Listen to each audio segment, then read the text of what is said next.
Bismillahirrahmanirrahim. Dear students, welcome to Shaji E Academy. This is your biology class and I am your biology instructor, Sir Umer. Students, bio में chapter number 5 जिसका नाम है cell cycle, chapter को study कर रहे थे और previous lecture में हमने सेल साइकिल का टॉपिक कंप्लीट कर दिया था। हमने देखा सेल साइकिल क्या होती है, फिर इसका जो पहला फेस होता है इंटरफेस उसको पढ़ा, फिर उसके बाद जो दूसरा फेस होता है एम फेस माइटोटिक फेस उसको हमने डिस्कस किया। आज के लेक्चर में हम बात करेंगे मायोसिस के फेसिस की। ये जो हमारे पास सेल डिवीजन की सेकंड टाइप है मायोसिस, ये कैसे होता है, इसमें कौन कौन सी फेसिस इन्वॉल्व होती है। तो सबसे पहले जरा मायोसिस को रिकॉल कर लेते हैं कि मायोसिस क्या होता है। हमने इस चैप्टर में पढ़ा कि हमारे पास एक सेल होता है, वो अपने आप को डिवाइड करके डॉटर सेल्स बनाता है, नए सेल्स बनाता है। इस प्रोसेस को सेल डिवीजन कहते हैं। फिर आपको बताया गया कि दो तरह का सेल डिवीजन होता है, एक कहलाता है माइटोसिस और एक कहलाता है मायोसिस। बच्चों, मायोसिस ऐसी सेल डिवीजन होती है जिसमें एक पेरेंट सेल दो बार डिवीजन करता है। यानी पहले वो एक डिवीजन करेगा, दो सेल्स बन जाएंगे, फिर एक और डिवीजन करेगा, चार सेल्स बन जाएंगे। सो मायोसिस में हमारे पास एक पेरेंट सेल होता है और वो डिवाइड होकर आखिर में हमें चार डॉटर सेल्स मिलते हैं। ठीक है, मायोसिस में दो बार डिवीजन होती है और हमारे पास एक पेरेंट सेल डिवाइड होकर चार डॉटर सेल्स बना देता है। सो इस तरह के सेल डिवीजन जिसमें एक पेरेंट सेल डिवाइड होकर चार डॉटर सेल्स बनाए, इस तरह का सेल डिवीजन मायोसिस कहलाता है। उसके बाद पेरेंट सेल में क्रोमोसोम्स की तादाद जितनी होती है, डॉटर सेल्स में क्रोमोसोम्स की तादाद उतनी नहीं होगी, बल्कि उसकी आधी होगी, रिड्यूस टू हाफ। क्रोमोसोम्स की तादाद डॉटर सेल्स में आधी हो जाती है। यानी अगर मान लें हमारे पास जो पेरेंट सेल है उसमें 46 क्रोमोसोम हैं, तो जो डॉटर सेल्स हमारे पास बनेंगे मायोसिस के नतीजे में, उनमें क्रोमोसोम्स की तादाद हाफ आएगी, यानी कि 23 क्रोमोसोम्स होंगे हर एक डॉटर सेल्स के अंदर। इसी तरीके से अगर हमारे पास पेरेंट सेल के अंदर 40 क्रोमोसोम्स हैं, तो फिर जो चार डॉटर सेल्स बनेंगे हर एक डॉटर सेल्स में हमें 20-20 क्रोमोसोम्स मिलेंगे। सो मायोसिस में जो चार डॉटर सेल्स बन रहे हैं उनमें क्रोमोसोम्स की तादाद आधी हो जाती है, रिड्यूस टू हाफ। ये जो पेरेंट सेल है जिसमें हमारे पास क्रोमोसोम्स की तादाद डॉटर सेल से डबल है, इन्हें डिप्लॉइड कहते हैं और इनके लिए हम सिंबल यूज करते हैं 2n का। और जो डॉटर सेल्स बने हैं जिनमें क्रोमोसोम्स की तादाद आधी हो गई, इन्हें हैप्लॉइड कहा जाता है और इनके लिए हम सिंबल यूज करते हैं n का। तो ये हमारे पास मायोसिस है। एक डिप्लॉइड 2n क्रोमोसोम्स वाला पेरेंट सेल होगा, वो दो बार डिवाइड करके अपने आप को चार डॉटर सेल्स में ब्रेक कर देगा। और ये जो चारों डॉटर सेल्स होंगे ये हैप्लॉइड होंगे, इनमें क्रोमोसोम्स की तादाद आधी होगी, यानी कि n क्रोमोसोम्स होंगे इनमें। This is the meiosis. अब ये मायोसिस कहाँ होता है? ये मायोसिस हमारे जर्म सेल्स में होता है। मेल फीमेल में एक ऑर्गन होता है जो डिफरेंट होता है, उसको कहते हैं गॉनट। मेल के गॉनट को टेस्टिस कहा जाता है, फीमेल के गॉनट्स को ओवरीज कहा जाता है। इन गॉनट्स के अंदर सेल्स होते हैं जिनको हम कहते हैं जर्म सेल्स, और ये जर्म सेल्स मायोसिस करते हैं। जर्म सेल्स में बस मायोसिस होती है, बाकी बॉडी के तमाम सेल्स में माइटोसिस होती है। सर से लेके पैर तक के तमाम सेल्स माइटोसिस करते हैं, जबकि गॉनट्स के जो जर्म सेल्स होते हैं बस वो मायोसिस करते हैं। अब गॉनट्स के जर्म सेल्स जब मायोसिस करके चार हैप्लॉइड डॉटर सेल्स बनाएंगे, तो उन हैप्लॉइड डॉटर सेल्स को हम गैमेट्स कहते हैं।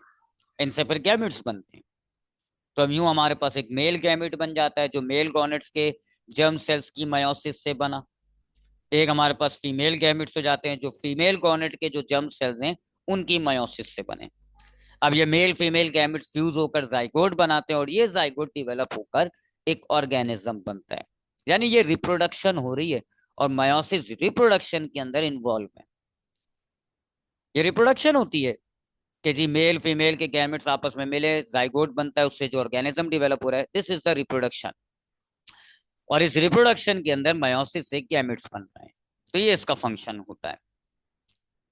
सो मायोसिस क्या हुआ? एक पेरेंट सेल होता है, डिप्लॉइड होता है, वो दो बार डिवीजन करके चार डॉटर सेल्स बनाते हैं। ये चारों डॉटर सेल्स हैप्लॉइड होते हैं, इनमें क्रोमोसोम्स की तादाद आधी होती है।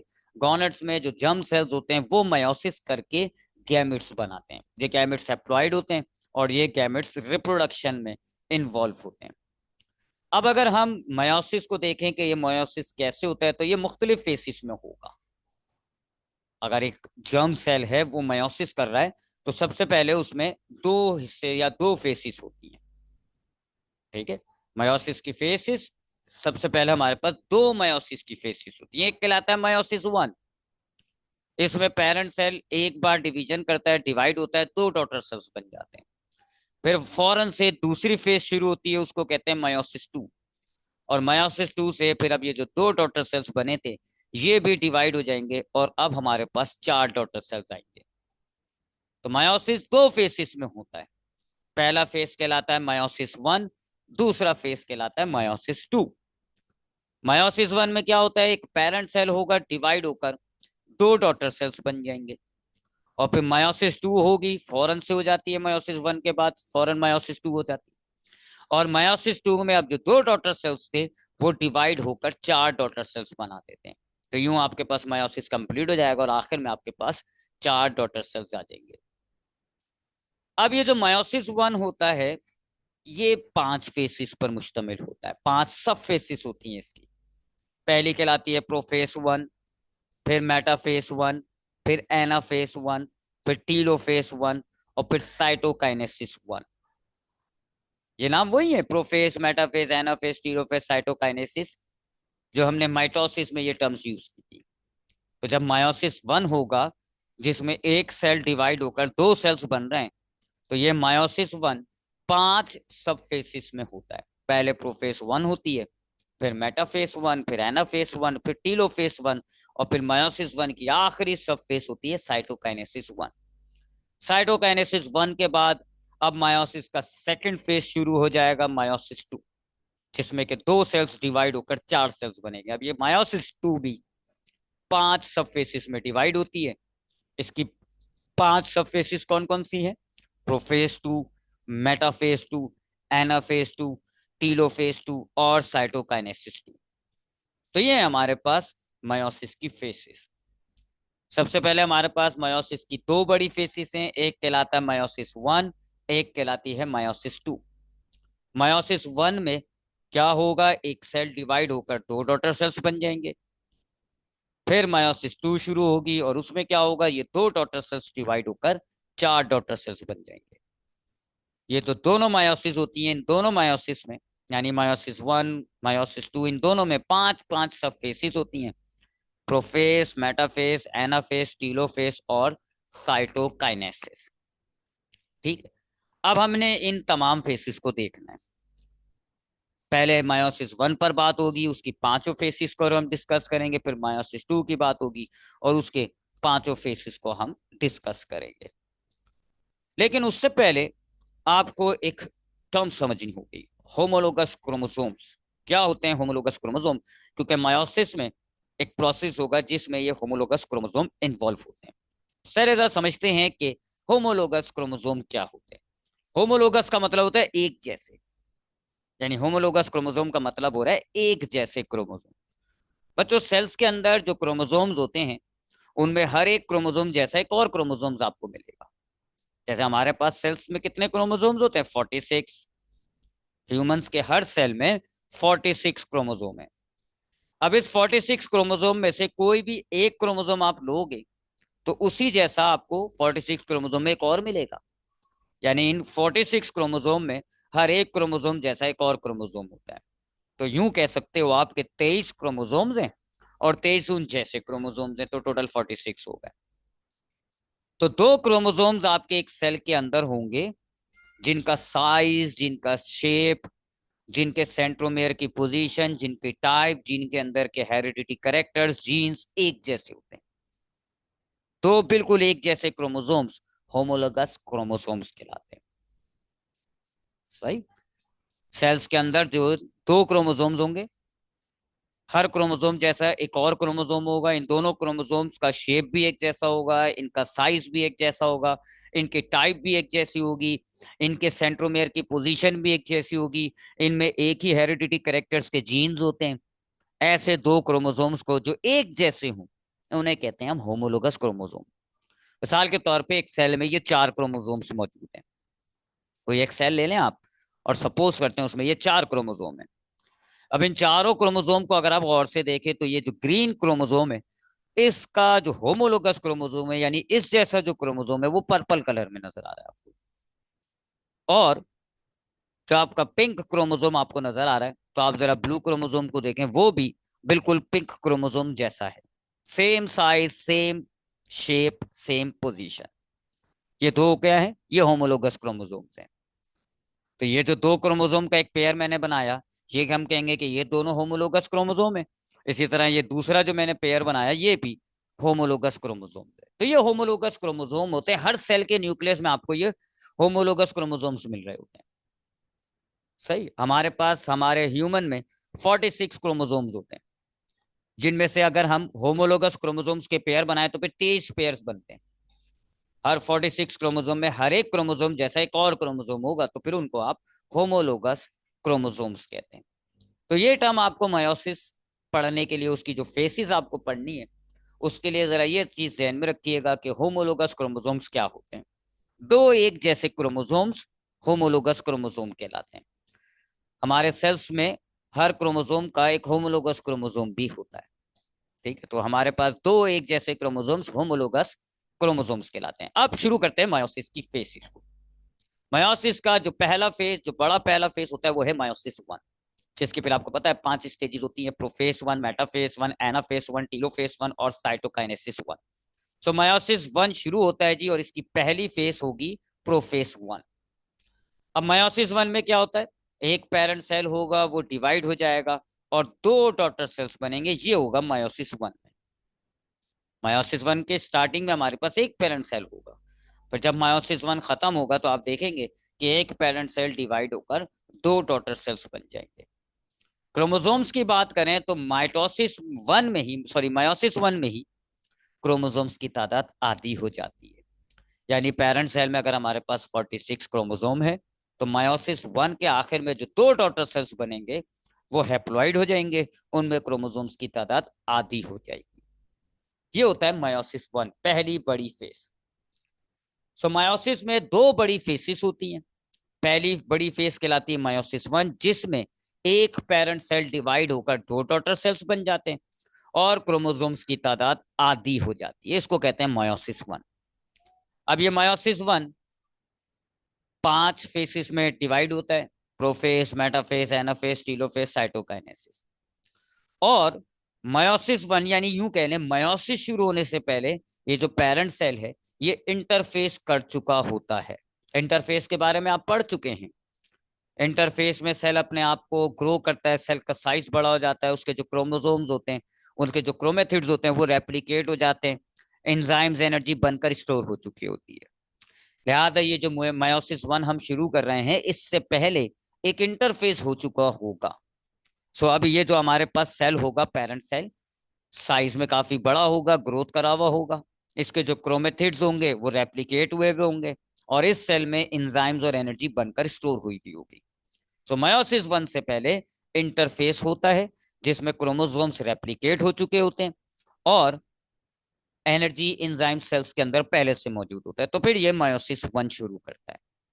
ये है हमारे पास मायोसिस वन की, सॉरी, मायोसिस का फर्स्ट डिवीजन, मायोसिस वन। ठीक, मायोसिस दो बड़े फेसिस में डिवाइड है। पहला फेस कहलाएगा मायोसिस वन।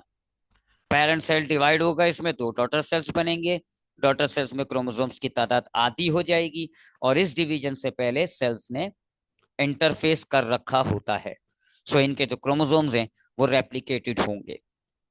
अब मायोसिस वन जब शुरू होगा तो हमने उसको 5 सब फेसिस में डिवाइड किया हुआ है, जिसमें पहली होगी प्रोफेस वन। ये काफी लेंथी फेस होती है, ये काफी लेंथी फेस होगा प्रोफेस वन। क्या क्या फंक्शंस होते हैं इसमें जरा ये देखते हैं। प्रोफेस वन के स्टार्टिंग में हमारे पास सेल्स के न्यूक्लियस में ये न्यूक्लियस बना हुआ है। सेल के न्यूक्लियस में क्रोमेटिन फाइबर्स होते हैं, फिर ये कंडेंस होते हैं और लंबे से थ्रेड की तरह के कुछ स्ट्रक्चर्स बनते हैं जिनको हम कहते हैं लेप्टोटीन्स। ये अभी क्रोमोसोम्स नहीं है, ठीक है। ये क्रोमेटिन फाइबर्स थोड़े से कंडेंस हो गए, क्वाइल हो गए और थोड़े पतले लंबे से धागे बन गए, थ्रेड बन गए, जिनको हम लेप्टोटीन्स कहते हैं। पूरी अब ये जैसे जैसे प्रोफेस होता रहेगा, ये लेप्टोटीन फर्दर कंडेंस होते रहेंगे और प्रोफेस के आखिर में आकर ये क्रोमोसोम्स बन चुके होंगे, ठीक। तो यहाँ क्रोमेटिन फाइबर्स फौरन से कंडेंस होके क्रोमोसोम्स नहीं बन रहा है, आहिस्ता आहिस्ता कंडेंस हो रहा है। तो जब क्रोमेटिन फाइबर थोड़े से कंडेंस हुए तो अब ये थोड़े विजिबल से स्ट्रक्चर हो गए, इनको हम कहते हैं लेप्टोटीन। ये कुछ इस तरह के हो जाते हैं, लेप्टोटीन बन जाते हैं। ये अभी फर्दर कंडेंस होते रहेंगे, ये जैसे जैसे प्रोफेस वन आगे बढ़ता रहेगा ये फर्दर कंडेंस होते रहेंगे और प्रोफेस के अख्तिताम तक ये क्रोमोसोम्स बन चुके होते हैं। ये स्टेज जिसमें कि हमने देखा प्रोफेस वन का, जिसमें कि क्रोमेटिन फाइबर्स कंडेंस होकर क्रोमोसोम्स के बजाय थोड़े पतले से स्ट्रक्चर बने लेप्टोटीन्स, इस स्टेज को हम कहते हैं लेप्टोटीन। ये प्रोफेस वन की पहला काम, पहला फंक्शन जो हुआ है, ये जिस स्टेज में हो रहा है इसको हम कहते हैं लेप्टोटीन, ठीक। तो प्रोफेस वन में सबसे पहले क्या होगा, लेप्टोटीन होगी। क्रोमेटिन फाइबर कंडेंस होकर कुछ लॉन्ग थ्रेड बनते हैं जिनको लेप्टोटीन कहते हैं। उसके बाद दूसरा दूसरा फंक्शन होगा प्रोफेस वन में। अब जो होमोलोगस क्रोमोसोम्स थे, हर लेप्टोटीन जैसा एक और लेप्टोटीन होगा, होमोलोगस क्रोमोसोम, वो आपस में करीब आते हैं, एक दूसरे से लंबाई में जुड़ जाते हैं, अटैच हो जाते हैं एक दूसरे से, ठीक। दो होमोलोगस क्रोमोसोम्स होंगे, जो होमोलोगस लैप्टोटीन्स होंगी, वो आपस में एक दूसरे के करीब आएंगी और एक दूसरे से अटैच हो जाएंगी और लंबाई में अटैच होंगी। ये जो होमोलोगस क्रोमोसोम्स की पेयरिंग हो रही है इसको हम कहते हैं सिनेप्सिस। इस स्टेज को हम कहते हैं जाइगोटीन। और जो अब हमारे पास ये स्ट्रक्चर आ गया जिसमें दो होमोलोगस क्रोमोसोम एक दूसरे से जुड़े हुए हैं, इस स्ट्रक्चर को हम कहते हैं बायोवेलेंट।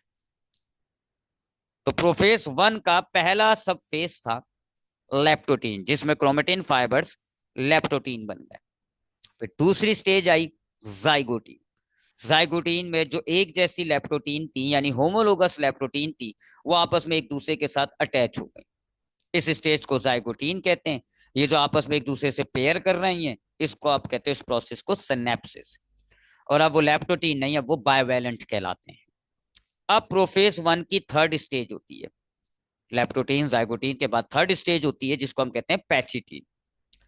पैचिटीन में क्या होता है, ये जो बायोवेलेंट है ये अब दोबारा एक दूसरे से अलहदा होते हैं, दोबारा एक दूसरे से अलहदा होते हैं, लेकिन एक आध पॉइंट से ये अब भी एक दूसरे से जुड़े रह जाते हैं। उस एक पॉइंट को जहां से ये जुड़े हुए होंगे उस पॉइंट को चिस्मेटा कहते हैं। और अब ये बायोवेलेंट नहीं कहलाएगा, अब हम इसको टेट्रैट कहते हैं। This stage is called pachytene. ये प्रोफेस वन की तीसरी स्टेज हो गई पैचिटीन। पैचिटीन में क्या हुआ, जो बायोवेलेंट था अब वो उसने अपने आप को अलहदा करना शुरू किया, दोनों होमोलोगस क्रोमोसोम दोबारा अलहदा हो रहे हैं, बट एक आध पॉइंट से वो स्टिल अटैच है एक दूसरे से। उस पॉइंट को जहां से अब दूसरे एक दूसरे से अटैच है उसे चिस्मेटा कहते हैं। और अब हम इसको बायोवेलेंट के बजाय टेट्रैट कहते हैं। ये प्रोफेस वन की तीसरी स्टेज थी पैचिटीन। फिर चौथी स्टेज आती है उसको कहते हैं डिप्लोटीन। अब डिप्लोटीन में क्या होता है, जो चिस्मेटा है जहां से दोनों होमोलोगस क्रोमोसोम एक दूसरे से अटैच हुए हैं, यहां से दोनों होमोलोगस क्रोमोसोम्स के कुछ सेगमेंट्स एक दूसरे के साथ एक्सचेंज हो जाते हैं। यानी एक क्रोमोसोम का थोड़ा सा सेगमेंट दूसरे क्रोमोसोम में चला जाएगा और दूसरे क्रोमोसोम का सेगमेंट पहले वाले क्रोमोसोम में आ जाएगा। इस प्रोसेस को क्रॉसिंग ओवर कहते हैं और ये स्टेज कहलाती है डिप्लोटी।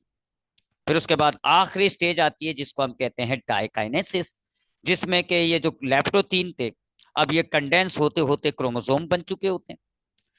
जो हमारे पास न्यूक्लियस होता है वो डिसअपेयर हो जाता है, न्यूक्लियोलस भी डिसअपेयर होता है और जो सेंट्रायल्स होते हैं उनसे स्पाइंडल फाइबर्स बनना शुरू हो जाते हैं। ये स्टेज कहलाती है डाइकाइनेसिस।